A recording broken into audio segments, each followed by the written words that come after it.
Awesome, dude. Well, thanks for being willing to jump on the call, man. Yeah, of course. It's pretty low key. You're the first human to to record and mix the Dialtune kit. So I just wanted to talk to you about that experience and get your honest feedback, impressions, kind of what that process was like for you. I've got a short list of questions that kind of can guide our conversation, but yeah, really just two guys talking about that experience of you not only recording but also doing the mixing and engineering on the back end for the first time ever. So Yeah. why don't we start? Maybe you can just introduce yourself and your background and kind of what you do professionally. Yeah, my name is Haruki, and I'm an engineer, producer, and a musician based out of Michigan. I started recording music when I was very young, and I've been doing it ever since. I play guitar. That was my first instrument. Studied horns in college, and I teach audio engineering at Lawrence Tech University. I keep myself really busy around here. Amazing. Well, yeah, thank you so much again for just taking the time to sit down and talk through your experience of mixing the Dial Tune kit during our launch party weekend. Little background for anyone who's just kind of watching this interview for the first time. We had our launch party for the Dial Tune drum set, so the full drum set. And if you've been following our journey, you know that we've been uh, manufacturing snare drums now for a number of years, and it was always our goal to get to a full kit. So the launch party happened a few weeks back, and we released our full four-piece kit, and we had the prototype there in the studio in Seattle, and we had a whole bunch of drummers and artists come through and just get a first look at it. It was a weekend full of just playing and experimenting with sound and experiencing the kit for the first time, capturing all of that live audio in the room. And then on the Saturday of the event, we had basically 30-minute slots for each artist to come and play. And they only had 30 minutes. It was a very tight window. They had to tune the kit to their liking. They had a moment to play a solo or play along to a track, and then do a short interview about their experience with the kit. So, back to back 30-minute slots, all recorded live in real time. Um, and then you took all that audio and you were the one that was actually kind of mixing, mastering, and put the audio together for the videos that we've been releasing. And we'll be releasing those videos over the coming weeks. You'll get a chance if you're tuning in to see all of the artists' performances from that event. And we're already getting just amazing feedback, not only on the performances, because the artists that came were truly some of the best in the industry, just incredible performers and players, but on the sound, a lot of people are just commenting on how good the kit sounded. And we'll get to that in just a moment because, again, our goal was really to capture as closely as possible the true live sound of the drums. We didn't want this to be overproduced. We really wanted it to be something where someone who's seeing this for the very first time gets a true sense of what their kit is going to sound like through the mics and also, in the room as they're playing. And so it was really the goal was to have as pure an experience as possible of the actual live sound of the kit. So before we get into the specs and details there, you mentioned, you're an engineer. You also teach professionally. You teach students engineering and mixing. I'd love for you to speak a little bit to the challenges that you face when setting up and recording drums in particular. So, what are some of the challenges around capturing drum sound as an engineer that you face and that you wrestle with as you're teaching students how to do that as well? Sure. Um, I mean, anybody who's recorded or tried to record drums know that it can be a steep learning curve, right? And I think the biggest factor is that there are just so many variables when recording drums.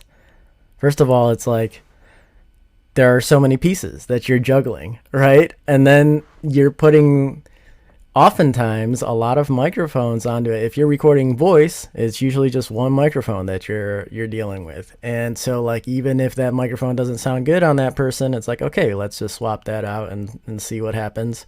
There's easy ways to figure out what you like for that source. Whereas a drum set, it's always going to be a combination of everything. And if you get into the nitty gritty, there's things like phase and relationships between all the microphones and different polar patterns and all of that. But to put it in simple terms, you're just dealing with a lot of stuff all at once, right? Yeah.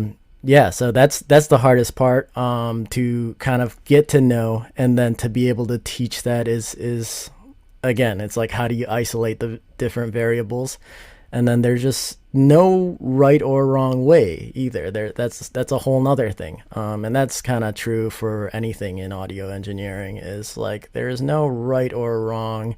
There's just something that's more appropriate for what you're going for. Yeah. Yeah. A lot of variables.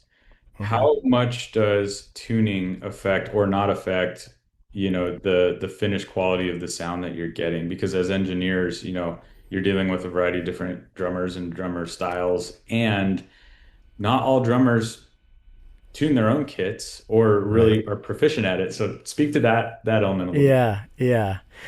Um, that's of course always a challenge, right? Is first of all,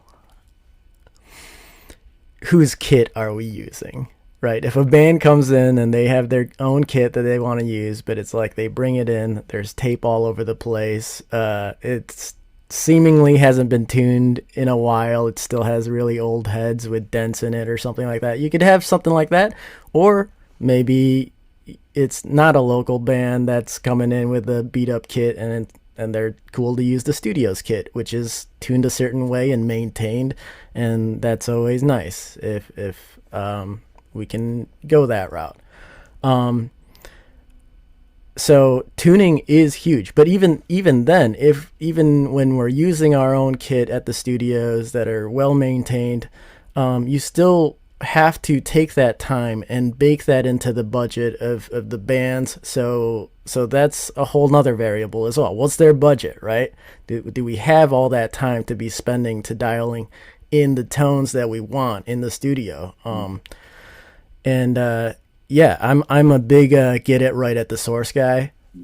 So if tuning isn't right, then you're just adding on that cost in the fixing it in post Uh, cost, right? And that's a lot of the things, a lot of the variables that a lot of bands don't realize is like just because we got to recording quicker doesn't mean you're saving money. If the engineer is taking that time and just fixing it after the fact, you're right? gonna pay And for it's it on never going to sound the as good back end. either, Yeah. right?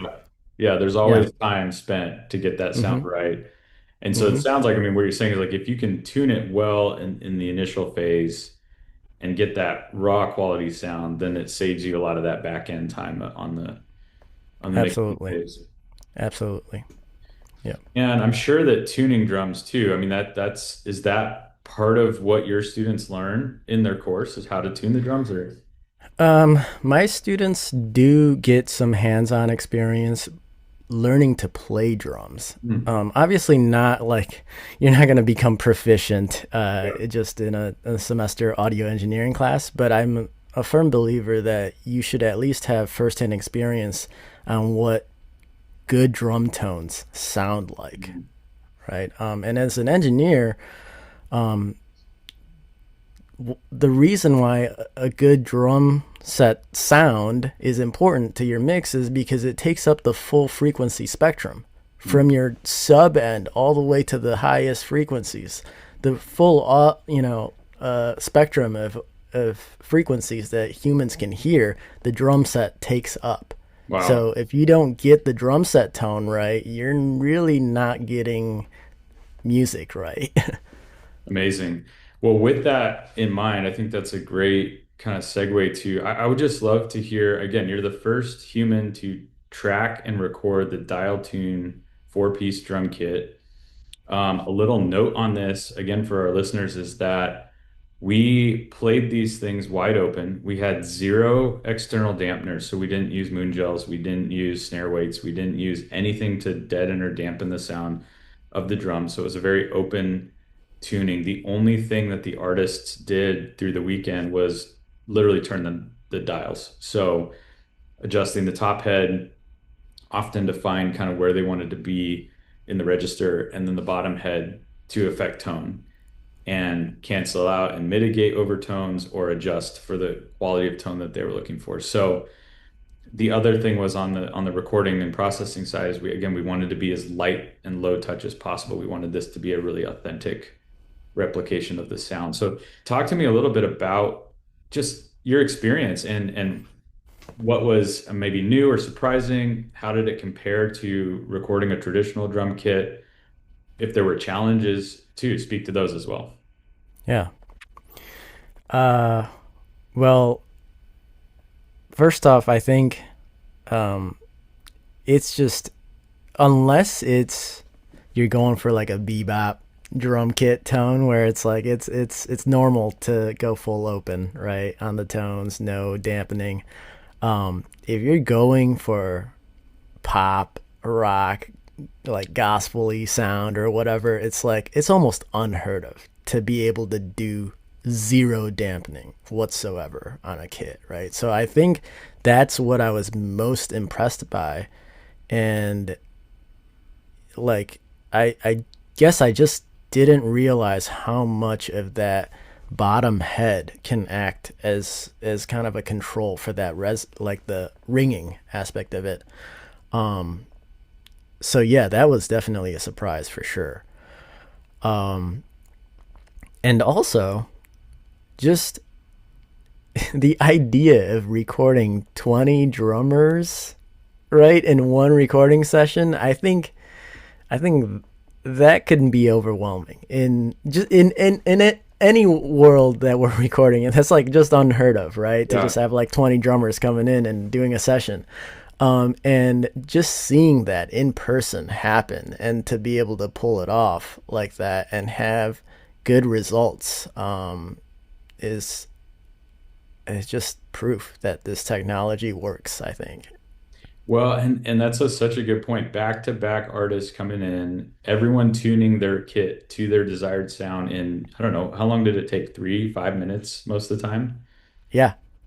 to Yep. totally change the tone and the sound of the kit because we had what did we have? We had CCM represented, we had gospel represented, we Yep. had kind of funk and almost jazz styles represented, um, rock, hard Yep. rock, metal. I mean, it was kind of the whole gamut of styles of music, and everyone was able to find that sound they were looking for pretty quickly. I mean, again, we gave them a 30-minute slot, and so all wide open, no dampening. Um, is that even realistically feasible on a traditional kit? Was that something that, I mean, is that something you would even try? You can try it, but it's not going to sound good. Yeah. I mean, even I was kind of skeptical going into it, right? And I like the audience probably uh, isn't going to know the full story, but I wasn't actually uh, going there to be the engineer. I kind of got thrown into it last minute. So there's that whole aspect of it. Yeah, Haruki But kind of saved the day for us, and I should say too, your connection to Dialtune, you're not an employee of Dialtune. We're not paying you for this conversation. And that's what's beautiful about it too, is that you came to the event as someone who's followed our progress for a while. You received one of our early giveaway snare drums and did some amazing content with it, and we've stayed in touch. And then it's just been really beautiful because of the unique aspect of drums that you represent as an engineer and as someone who spends a lot of time trying to capture the sound from this instrument. And you're a player yourself. I mean, you're humble about it, but you're actually quite proficient, I would say, on the drum set as well as so many other instruments. So, but you came to the event primarily as a participant, and then just to run some support, and then ended up really managing a lot of the whole recording and engineering process. And so maybe that'd be great to speak to. Just what was our setup? We had a pretty Sure. simple stripped down setup. What did we use? Talk about the Yeah. microphones, the board. What was the process for capturing the sound in the room? Sure. Because there was some technical difficulties at the studio, we ended up actually just last minute purchasing an X32 at a Guitar Center, and so like to make the event happen, that's what happened. We got an X32. Just ran all the microphones straight into it, into the built-in preamps, and that's really it. Straight into my MacBook Pro, and recorded. I set the gains a little on the safer side just because we're recording 20 drummers back to back. Again, we were so tight on time, so like we weren't really gonna have time to do a full sound check for each person. We just had to kind of set it up in on the safe side and just be prepared for any kind of drumming. And yeah, that was that. Yeah, amazing. We use Lauten microphones. Mm-hmm. Had you used those before? What was the experience with those? Oh yeah. So we had Lawton Audio. I want to say LA 220s on the overhead. Their snare mic, their tom mics, and their prototype kick mic, which was kind of fun to be able Wow. to use the prototype. It's not out yet, so I don't know if I'm supposed to mention that, but yeah, it was a lot of Great fun. mic. And yeah, I'm actually really glad that we had those mics, because again, with the variable of having 20 different drummers, you just never know how they're gonna play. Maybe some people are gonna be bashing on the cymbals. Maybe other people have a lighter touch. So to have those microphones that are very detailed, but like very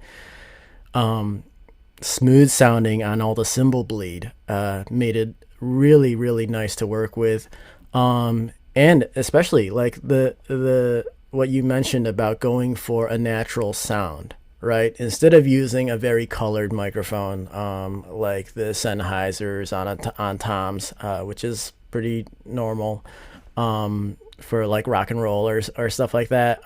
Just to have some nice condenser mics, but something where the cymbal bleed sounds really smooth.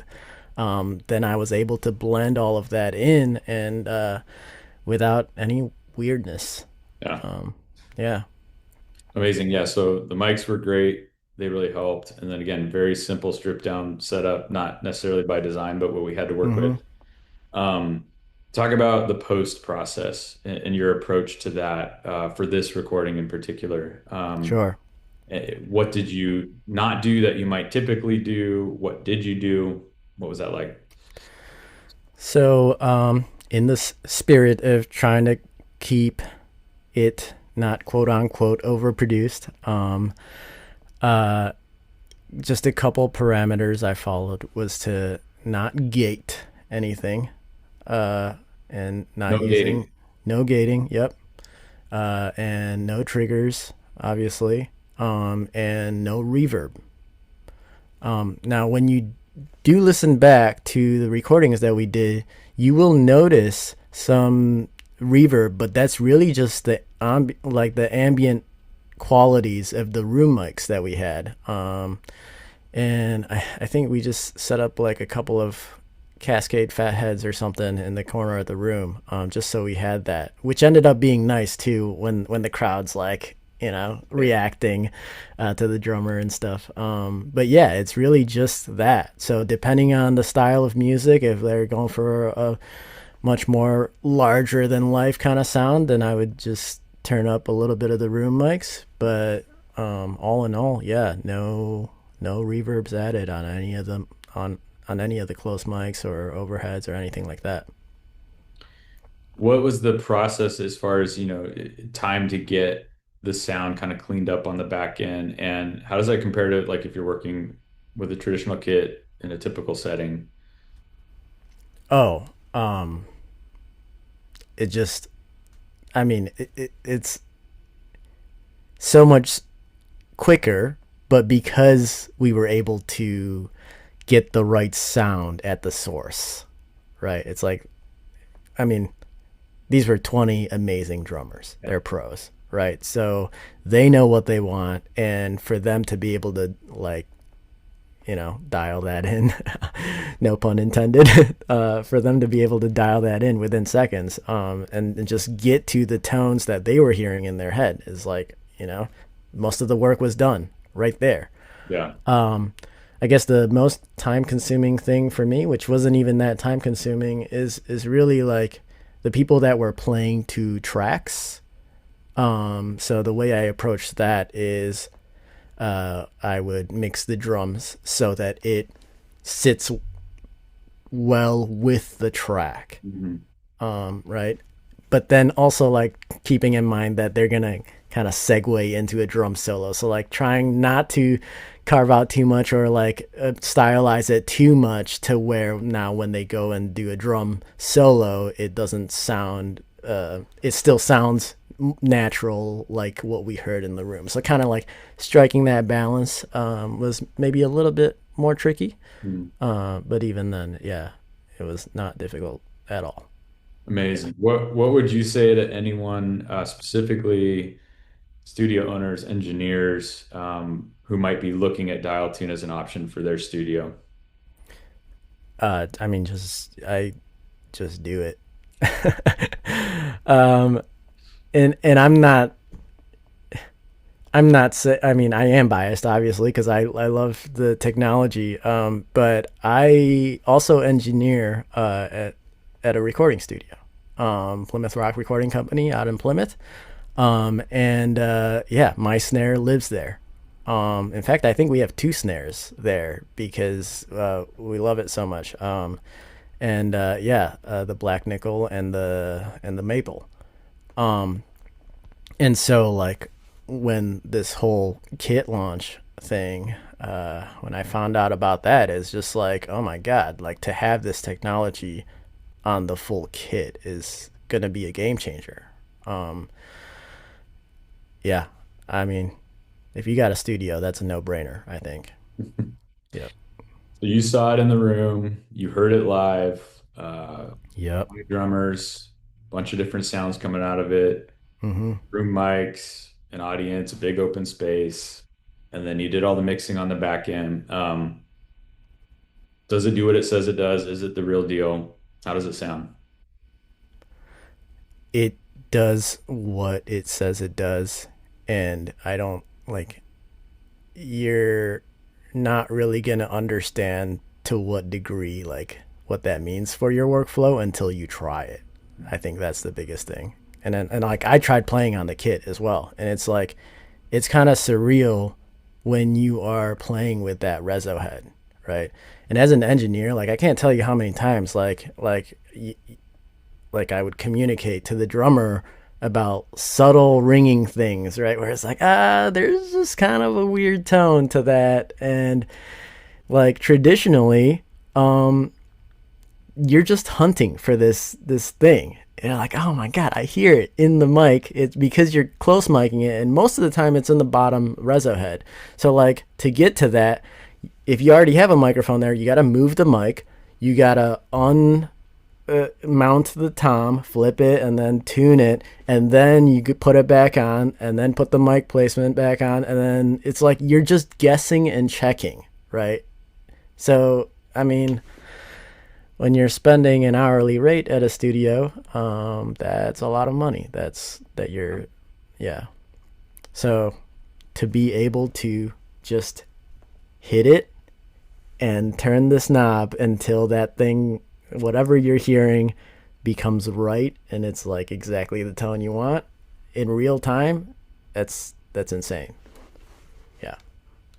Amazing. Well, thank you for your work and the Yeah. drums. They came out. I mean, they sound incredible in the videos. and the tracks that we've been releasing. Can't wait to see the rest of the content. I know we're all just so excited every time a new piece drops, and thankful for each of the artists that came out too and just made that event such a special weekend. Yeah.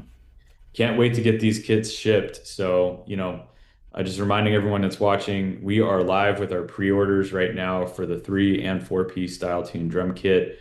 These pre-orders allow us to bring this to the mass market. So, if you're an early adopter, you're getting a killer deal right now. I think this month we're throwing in a matte white snare drum with the purchase of a matte white kit and some other offerings too. So, check your email, check the website for that.